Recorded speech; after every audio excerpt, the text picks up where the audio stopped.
নমস্কাৰ প্ৰিয় শ্ৰোতা বন্ধু, দুলীয়াজান অনলাইন ৰেডিঅ'লৈ মই বন্তি আস্থাৰাণীয়ে আপোনাক স্বাগতম জনাই আৰম্ভ কৰিবলৈ লৈছোঁ সাহিত্য বিষয়ক বিশেষ অনুষ্ঠান সাহিত্য হল। আৰু এই অনুষ্ঠানৰ যোগেদি সাহিত্য জগতৰ লগত জড়িত বিভিন্নজন ব্যক্তিৰ মনৰ কথা আৰু বিভিন্ন গ্ৰন্থৰ পৰ্যালোচনাসমূহ আপোনালোকলৈ আগবঢ়াই দিয়া হ'ব। আহকচোন আজিৰ আমাৰ এই অনুষ্ঠানৰ মাজলৈ আগবাঢ়ি যাওঁ।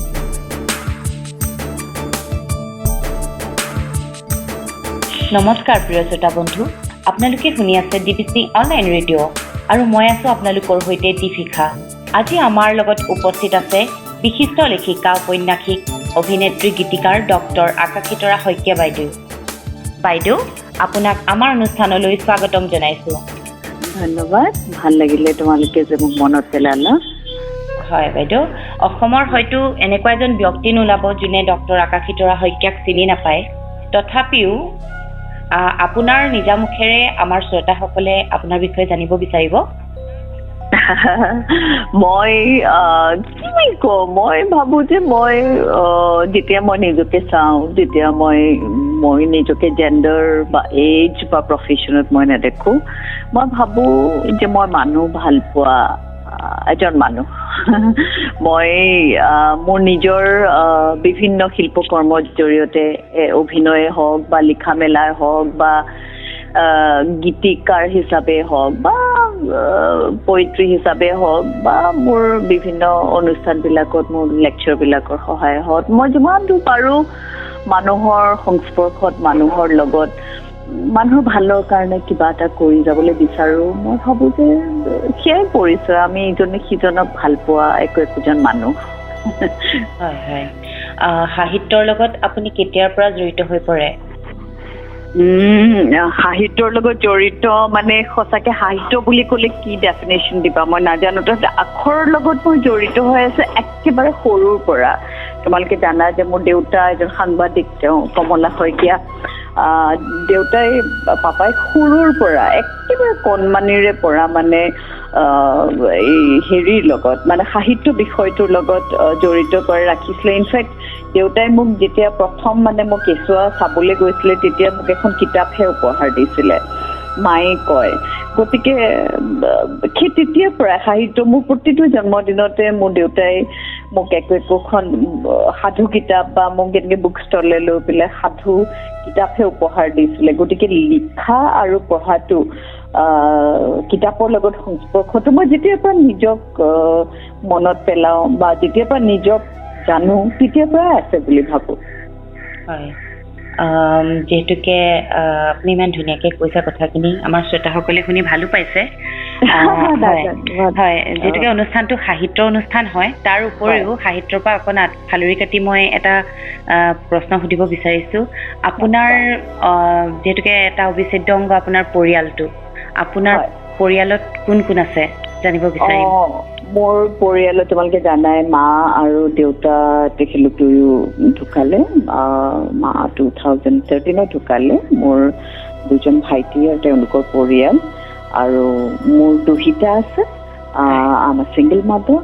মোৰ দুহিতা তাই ইউৰোপত থাকে। তাই ডাবল মাষ্টাৰ্ছ কৰিলে, এতিয়া তাই কাম কৰি আছে তাতে এক্সিকিউটিভ হিচাপে। ইমানেই আৰু সৰু পৰিয়াল। হয় হয় হয়, আপোনাৰ এটা কবিতা আবৃত্তি আমাৰ শ্ৰোতাসকলে শুনিব বিচাৰিব? নিশ্চয় নিশ্চয়, কবিতা ভালেই পাওঁ। কবিতা এটা মোৰ কবিতা এই নতুনকৈ যিটো কবিতা তোমালোকে শুনিছানে, মই গোটেইটো মোৰ মনত মানে টাইটানিকত এই যিটো লকডাউনক লৈ পেলাই মই এটা কবিতা লিখিছিলোঁ, টাইটানিকত বহি থকা যেন লাগিছে। সেইটো শুনিছানে বাৰু তোমালোকে? শুনিছো, আমি শুনিছো। হ'লেও দুলাইনমান যদি আপুনি নিজৰ মুখেৰে আবৃত্তি কৰি দিয়ে আমাৰ শ্ৰোতাসকলে ভাল পাব। নিশ্চয় নিশ্চয়, সেইটো মই মানে এইটো কি মনত পেলাবলৈ চেষ্টা কৰিম। তাৰ আগতেই মই মোৰ দুটামান ভাল লগা শাৰী, দুটামান ভাল লগা শাৰী মই কৈছোঁ। এটা আছিলে মোৰ তোমাৰ প্ৰেম মোৰ বাবে জেৰেঙাৰ জয়ন্তী বা দুখ মুকালিতে পঘা চিঙা ডামৰি পোৱালি, প্ৰেম মোৰ বাবে পাভ মাছৰ পিঠি বা ফুটুকা ফুটুকি নাহৰ পোৱালি প্ৰেম মোৰ বাবে ধোৱা চাঙৰ খৰিচা বা ৰহ দি খোৱা আলুগুটি পিটিকা আৰু কিমান টাইম দিবা তেতিয়াহ'লে মই কবিতাটো মোৰ উলিয়াই লৈছোঁ লকডাউন টাইটানিকত ভি থকা যেন লাগিছে হাবুডুবু যেন জীৱনৰ জাহাজ পৃথিৱীৰে অসুখ এতিয়া উশাহবোৰ কণিছো এতিয়া 1 2 3 4 1 2 3 4 সময়বোৰ কণিছো এতিয়া শুনি আছো কি কাহে টাইটানিকত পঢ়ি থকা যেন লাগিছে হাবুডুবু ডুবু যেন জীৱনৰ জাহাজ পৃথিৱীৰে অসুখ এতিয়া উশাহবোৰ কণিছো এতিয়া 1 2 3 4 1 2 3 4 সময়বোৰ কণিছো এতিয়া শুনি আছো কেউ কাষে সাৱধান বিশ্ৰাম সাৱধান হুঁচিয়াৰ চীনৰ পৰা ইটালীৰ পৰা ইৰাণৰ পৰা আমেৰিকা এয়া ভাৰত আৰু ভাৰতৰ পৰা অসম পৃথিৱীৰ মানুহবোৰৰ ভয়বোৰ এতিয়া একে হৈছে একে মানে সমান প্ৰাৰ্থনাবোৰো সমান হৈছে দুৱাৰবোৰ খোল খাইছে এতিয়া মন্দিৰৰ নহয় মছজিদৰো নহয় গীৰ্জাঘৰৰো নহয় মানুহৰ মনৰ দুৱাৰ মানুহ হৈ মানুহৰ সৈতে মানুহৰ দ্বাৰা মানুহৰ বাবে হয় পৃথিৱীখন একে হৈছে পৃথিৱীখন সঁচাকৈ একে হৈছে একেকোবে এনেকুৱা যেন লাগিছে যে আমিবোৰ হট চিটত কোন বনেগা আয়ুষ্মান কোন বাচি যাব কোনে হাওঁফাওঁ বজাই ৰাখিব উশাহ কাৰ দীঘল হ'ব কাৰ উশাহ চুটি হ'ব গান শুনিছানে বাৰু এতিয়া নাই মৃত্যুৰ কিৰিলি শুনিছোঁ অনবৰত মই জীয়াই আছো তাতে কি হ'ল মানুহবোৰতো মৰিছে উশাহ সলাব নোৱাৰি মানুহবোৰতো মৰিছে ধৰফৰাই অকলে নীৰৱে শ্মশানবোৰ যেন চাৰিওফালে উমলিহে ফুৰিছে হাত বাউলি দি মাতিছে চঞ্চল মানুহবোৰ এতিয়া পলাই কিন্তু পত্ৰং দিছে খুৰুঙত লাহে লাহে সোমাইছে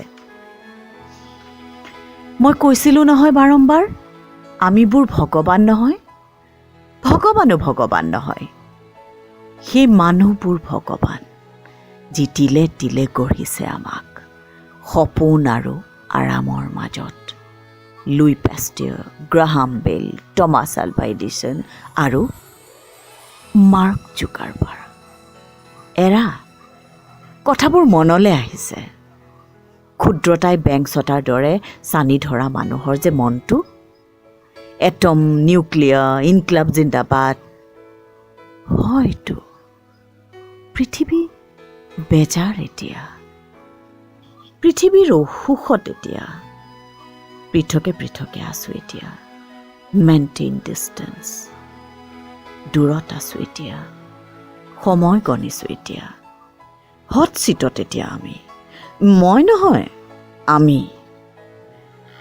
আমিবোৰ যেন টাইটানিকত এতিয়া এইটো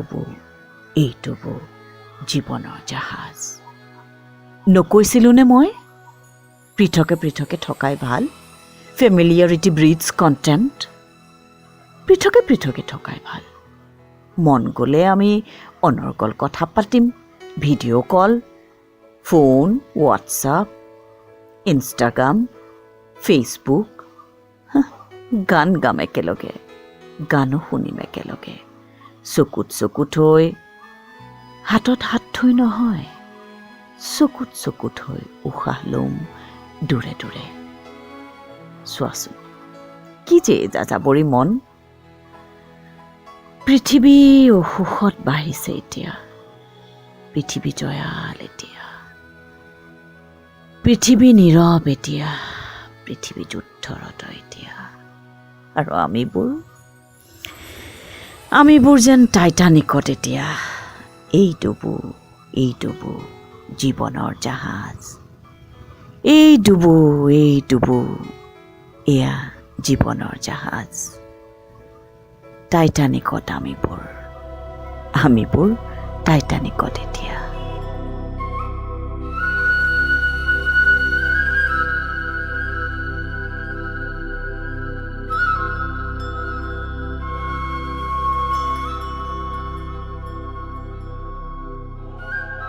আমাৰ যিহেতুকে দুলীয়াজানৰ এনেকে অনলাইন ৰেডিঅ'য়ে সাহিত্য সৌৰভ অনুষ্ঠান এটা পাতিছে আপুনি এই সাহিত্য সৌৰভ অনুষ্ঠানলৈ কি মতামত আগবঢ়াব মই ভাবো দুলীয়াজান তোমালোকে মোৰ নভেল নিষিদ্ধ পঢ়িছানে মই নাজানো নিষিদ্ধখন হয় হয় তাৰে তোমাৰ দ্বিতীয় ষ্টৰিটোৰ পটভূমি কিন্তু দুলীয়াজান দেই এইটো এটা জটিল ছাবজেক্টৰ ওপৰত মই লিখিছোঁ নিষিদ্ধ অলৰেডি মানুহে আঁকোৱালিয়ে লৈছে আজি one of the best seller নিষিদ্ধ মই LGBTQ ওপৰতে লিখা তাতে দুলীয়াজান চহৰখনৰ কথা মই আনিছোঁ একচুৱেলি আৰু দুলীয়াজান মোৰ খুব মৰমৰ চহৰ আৰু দুলীয়াজানৰ বহুত মানুহ চিনি পাওঁ আগতে দুলীয়াজান গৈছোঁ আমাৰ লগৰবিলাক আছিলে দুলীয়াজানৰ জালনী ক্লাব দুলীয়াজানৰ ৰাস্তাবিলাক খুব মৰমৰ আৰু মই ভালকৈ জানো যে দুলীয়াজানৰ যিখিনি মানুহ আছে মহিলাসকল আছে তেওঁলোকে খুব ওতঃপ্ৰোতভাৱে তোমাৰ এই সাহিত্যৰ লগত জড়িত হৈ থাকে গতিকে মই খুব ভাল পাইছোঁ 1 নম্বৰ যে তোমালোকে মোক মনত পেলালা 2 নম্বৰ মোৰ কবিতাও দীঘল শুনিলা আৰু মই আশা কৰোঁ যে আপোনালোক সকলোৱে এইখিনি খুব জটিল সময় লকডাউনৰ সময় বা কৰোনা COVID-19 খুব কেনেকুৱা ধৰণৰ এটা অৱস্থাৰ সৃষ্টি কৰিছে তাৰ মাজতো যে সাহিত্য সংস্কৃতি আপোনালোকে কৰি আছে বা ইমান সৃষ্টিমূলক কাম কৰিছে তাৰ কাৰণে মই আপোনালোকলৈ মোৰ বেষ্ট উইচেছ মোৰ শুভেচ্ছা জনালোঁ ভাল লাগিলে কথা পাতি আমাৰো খুব ভাল লাগিলে আপুনি ইমানখিনি ধুনীয়া সময় আমাক দিলে আৰু এতিয়া আমাৰ অনুষ্ঠান সামৰাৰ সময়ো হৈ আহিছে আপোনাৰ অনাগত দিনৰ শুভকামনা জনাই আজি অনুষ্ঠান সামৰণি মাৰিছোঁ থেংক ইউ তোমালৈও মৰম থাকিলে